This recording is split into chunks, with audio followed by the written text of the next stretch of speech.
right, go ahead and hit the button for me there if you would, please. And rolling. 3. All right, I'm Officer Michael Bullock, Michael, last of Bullock, with the Austin Police Department Public Information Office. Unfortunately, this is our second homicide incident we have had to respond to in less than 24 hours.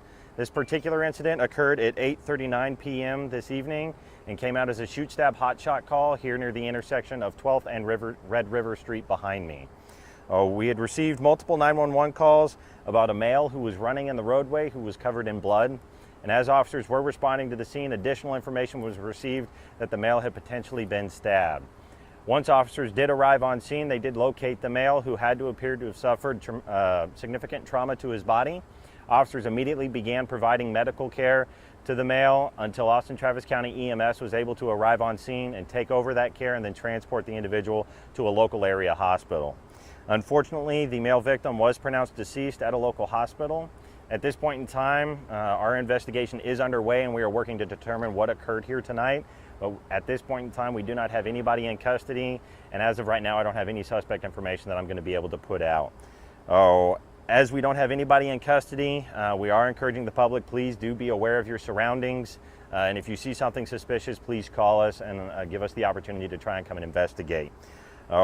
We are asking, as we always do, for the public's assistance. If you were in the area and saw or heard anything, please contact us either through our homicide tip line or through Crime Stoppers. You can reach us through Crime Stoppers at 512-472-8477. That's 512-472-TIPS. Or our homicide tip line is 512-477-3588. And please remember that Crime Stoppers offers a $1,000 reward to anyone who has information that could lead to an arrest in this incident. Unfortunately, that's about all the information that I have right now, but I'm happy to try to answer any questions. Do you know what number homicide we're at right now?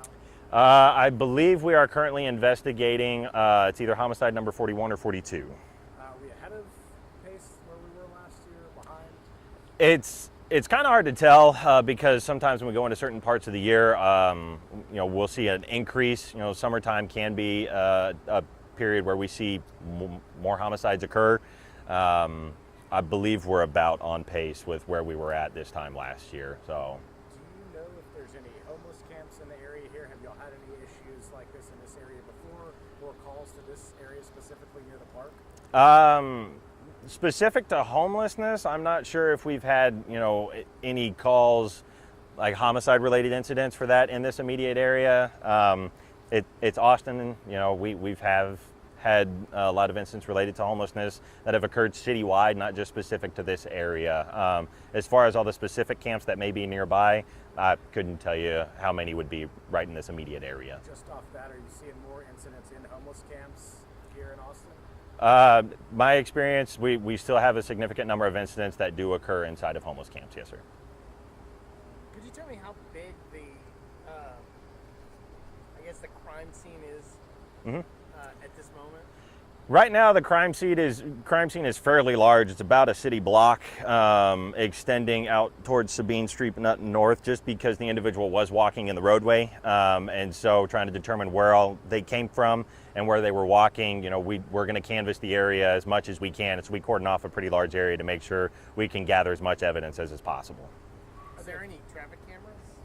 We are working right now to determine if there are any cameras that are accessible, and we're recording at the time of the incident. I was going to say, is this one of the traffic cams here on the corner behind, or? Whether that one is active or not, I couldn't tell you, right? You can see cameras around you, but as you can also tell, there's a pretty large amount of construction that's going on. So the status of each cameras, I'm not sure which ones may or may not have caught an incident.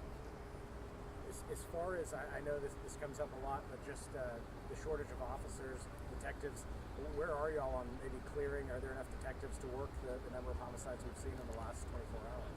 I mean, it is no secret that we are short-staffed, and having to look at sending investigative units back to patrol can create more of a stress on trying to accomplish, what we want to do. We're working as diligently as we can to meet the needs of the city and to ensure that these types of incidents are fully investigated. But like I said, we're stretched thin and we're doing the best that we can right now. Slower process than maybe in the past? You know, it kind of depends. Homicides obviously are a significant crime that we devote as many resources to as we possibly can. As far as whether our process is slowing down or not, that I couldn't speak to because our homicide investigators are some of the best and they have one of the highest clearance rates, and so they're very good at their jobs, and so we're still working as diligently as we can. I know you don't have a lot of information on the suspect, but with this being, you know, close to the entertainment district here, are there concerns that this person is, you know, out and about here tonight?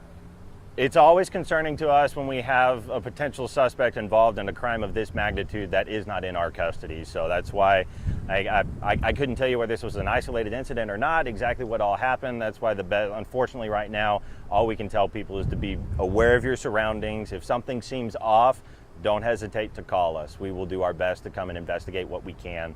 But it's concerning to us anytime we don't have someone in custody related to an incident like this. Last thing I'll leave you here with, like you said, the last 24 hours, 2 homicides. This week we've seen some other crimes. I mean, is that concerning to you? I mean, to see so many in a short amount of time.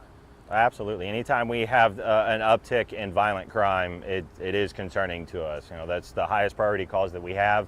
Those are the ones that, you know, we want to try to handle as quickly as we can.